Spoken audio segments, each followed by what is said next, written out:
Hello students, welcome to your biology class. As we are discussing the chapter uh, structural organization in animals and as well as with the human being also. So in human body there are total four types of tissues: epithelium tissue, connective tissue, muscular tissue and neural tissue. In this four, two we have already discussed: epithelium and connective, with their different structures, different types and functions we have already discussed in our last classes. So now we are proceeding the third type of tissue, that is the muscles.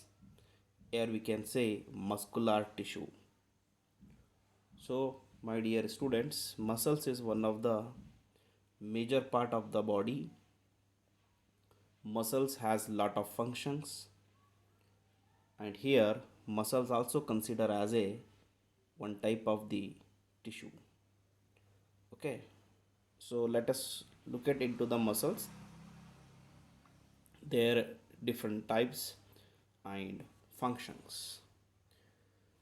So the muscles ಏನು, first of all muscles are ಏನಿದೆ, muscles is a tissue made up of many muscles fibers.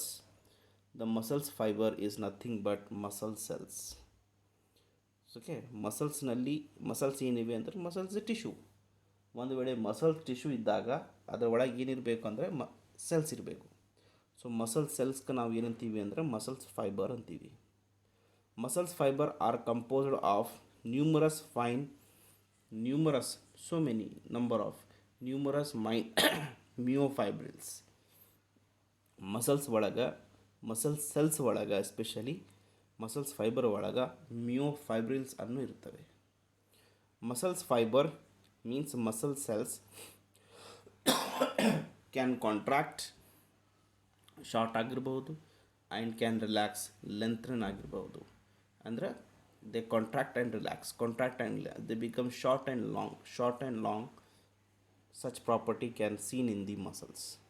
Muscles take part in locomotion and movement. ನಮ್ಮ body ಒಳಗಡೆ moment ಆಗಲಿಕ್ಕೆ, ಲೊಕೊಮೋಷನ್ ಆಗಲಿಕ್ಕೆ muscle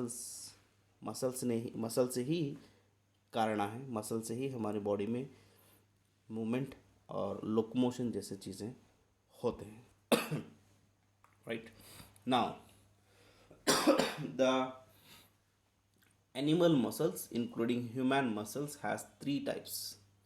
One, skeletal striated voluntary muscles. Another one, smooth non-striated or visceral muscles. Then third is cardiac muscles.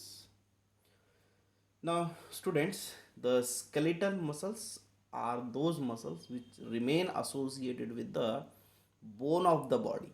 Body के हड्डियों से जो muscles जुड़े हुए होते हैं उसे हम स्केलेटल मसल्स कहते हैं. स्मूथ मसल्स, जिससे हमारे विजरल ऑर्गन्स बने हुए होते हैं, उसे हम स्मूथ मसल्स कहते हैं.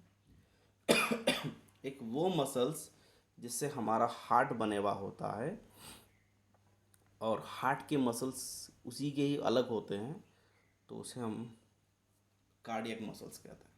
ठीक है, so let us come first. First type of muscle, skeletal striated muscles. जो हड्डी के साथ जुड़ा हुआ मसल्स होता है उसको हम स्केलेटल मसल्स कहते हैं. They are attach to bone. Yes, the first point क्या लिखा हुआ है देखिए, they attach to the bone. Bone के साथ ये हाथ का स्ट्रक्चर दिख रहा है, यहाँ जो ये मसल्स दिख रहे हैं, बाइसेप्स जो दिख रहे हैं आपको, ये मसल्स को हम स्केलेटल मसल्स या फिर स्केलेटल वॉलंटरी मसल्स कहते हैं. Example bicep is example. Now striation are present in the muscles fiber, यानी कि वो एक दूसरे से लपटे गए होते हैं. स्ट्रेशन का मीनिंग लपटे जाना, एक दूसरे से लपटे गए हुए होते हैं. Muscles fibre are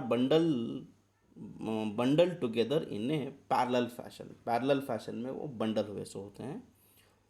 the a sheath of tough connective tissue enclose several bundles of the muscles fiber। वैसे कई फाइबर का जो बंडल्स होता है उसको एक पर्टिकुलर शीट से क्या हुआ होता है, कवर्ड किया गया होता है। उस शीट को हम बोलेंगे फेसिकल्स, यहाँ पे लिखा हुआ है फेसिकल्स बोलेंगे, ठीक है। देन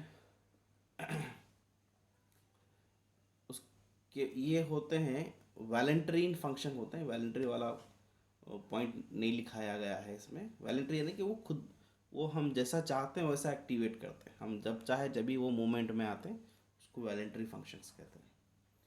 नेक्स्ट कम स्मूथ, जो कि विजरल ऑर्गन यानी कि हमारे बॉडी के ऑर्गन्स उससे बने हुए होते हैं, और वो इनवैलेंट्री होते हैं, वो हमारा कहना नहीं मानते, वो खुद ब खुद फंक्शन करने लगते हैं, ठीक है। देन नो स्ट्रेशन, उनके पास किसी तरह का स्ट्रेशन नहीं होता है, सिंपल होते हैं वो। Cell junction hold them together and they are bonded together in a connective tissue, एक कनेक्टिव टिश्यू से बॉन्डेड होते हैं ये भी। They are seen in the wall of internal organ such as the blood vessel, stomach and intestine. ये कहाँ पर मिलते हैं? से स्मूथ मसल्स बोले तो ब्लड वेजल्स में, स्टमक और इंटेस्टाइन, इन्हीं मसल से बने हुआ होता है। ये स्मूथ होते हैं, नॉन स्ट्रेटेड और नॉन वेस्कुलर भी होते, इनवैलेंट्री भी होते हैं। ये हमारे कंट्रोल में मसल्स नहीं होते, उनका मूवमेंट उन खुद कर लेते हैं, ठीक है।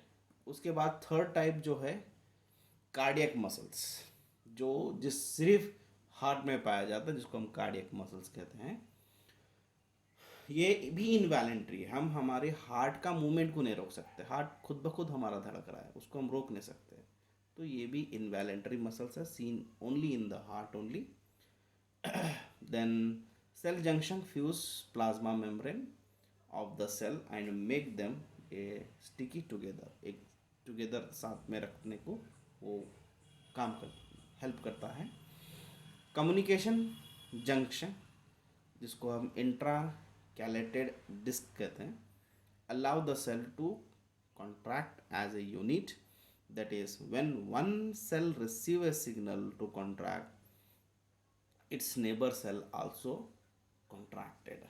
ये इनके फंक्शंस हैं, ठीक है। Then comes neural tissue, fourth unit जो था हमारा न्यूरल टिश्यू, उसके बारे में थोड़ा सा पढ़ेंगे। इसके बाद मैं आपको मैकेनिज्म ऑफ मसल्स कंट्रैक्शन पढ़ाऊँगा, ठीक है। तो आज इसी के साथ आप न्यूरल टिश्यू भी पढ़ लीजिए। उसके बाद मैं आपको मैकेनिज्म ऑफ मसल्स कंट्रैक्शन पढ़ाऊँगा। सो न्यूरल टिश्यू क्या है? It is made up of neurons. हमारा ब्रेन जो बने हुआ है वो एक ऐसी टिश्यू से बने हुआ है, ठीक है। वो ना ब्लड है, ना मसल्स है, ना बोन है। क्या है हमारे ब्रेन में? हमारा ब्रेन क्या है? हमारा ब्रेन किस चीज़ से बने हुआ है? न्यूरॉन से बने हुआ है, ठीक है। Then responsible for control and coordination of the body. Neuron का काम क्या होता है? बॉडी को कंट्रोल और कोऑर्डिनेट करना ही काम होता है। हमारी बॉडी चल रही है, हम प्रॉपर ढंग से जी रहे हैं, वही हमारी न्यूरल सिस्टम का काम है। Neurons are excitable cells, they carry impulse. वो एक्साइटेड हो जाते हैं, ठीक है। वो इम्पल्स को यानी कि मैसेज को ट्रांसफ़र करते हैं वो एक जगह से दूसरी जगह। Neurons are protected and supported by neuroglia cells. Neuroglia cell से वो प्रोटेक्टेड होते हैं। Neuroglia is made up more than half the volume of the neural tissue. Neural tissue का ही एक पार्ट कौन सा है बोल तो न्यूरोग्लिया, उसी का एक पार्ट है, ठीक है। तो आज इतना ही पढ़ लीजिए, इतना ही देख लीजिए और इतना ही लिख लीजिए। हमारी नेक्स्ट क्लास में मैं आपको मैकेनिज्म ऑफ मसल्स कॉन्ट्रैक्शन पढ़ाऊँगा, ठीक है। आई होप कि आप लोगों को क्लास समझ में आई होगी। अगर डाउट है तो आप मुझे पूछ सकते हैं, ठीक है। Thank you very much.